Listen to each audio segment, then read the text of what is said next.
లోక్సభ శాసనసభ ఎన్నికల్లో YCP clean sweep చేస్తున్నారు వైసీపీ ఎంపీ వైవి సుబ్బారెడ్డి. ఖాళీ చేస్తున్నామన్నారు.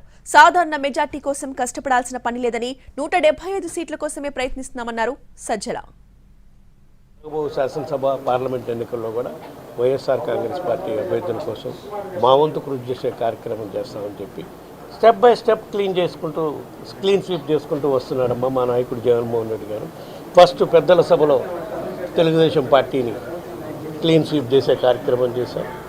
నెక్స్ట్ లోక్సభ, తర్వాత శాసనసభలో కూడా అంశాలుగా క్లీన్ స్వీప్ చేసే కార్యక్రమం మా గౌరవ ముఖ్యమంత్రి జగన్మోహన్ రెడ్డి గారు నాయకత్వంలో చేసేదానికి మా వంతు కృషి చేస్తామని చెప్పి మనం గవర్నమెంట్ ఫామ్ చేయడానికి ఇంత కష్టపడాల్సిన అవసరం లేదు. మీరు తిరగాల్సిన అవసరం లేదు. 110 120 అయితే ఏం కష్టపడాల్సిన అవసరం లేదు. వాళ్ళంతటా వాళ్ళు రెడీగా ఉన్నారు. వాళ్ళకి ఫ్యాన్ గుర్తు మీద ఓటు వేయడానికి పొందడానికి రెడీగా ఉన్నారు జనం కూడా. మనం చెప్పాల్సిన అవసరం లేదు. ఆ మిగిలినది ఎట్లా చేయాలనేదే మనం పాస్ కావడం, ఫస్ట్ క్లాస్ రావడం అనేది ఇష్యూ కాదు. స్టేట్ ఫస్టో నేషనల్ ఫస్టో రావడానికి ఎట్లయితే ఆ ఎక్స్ట్రా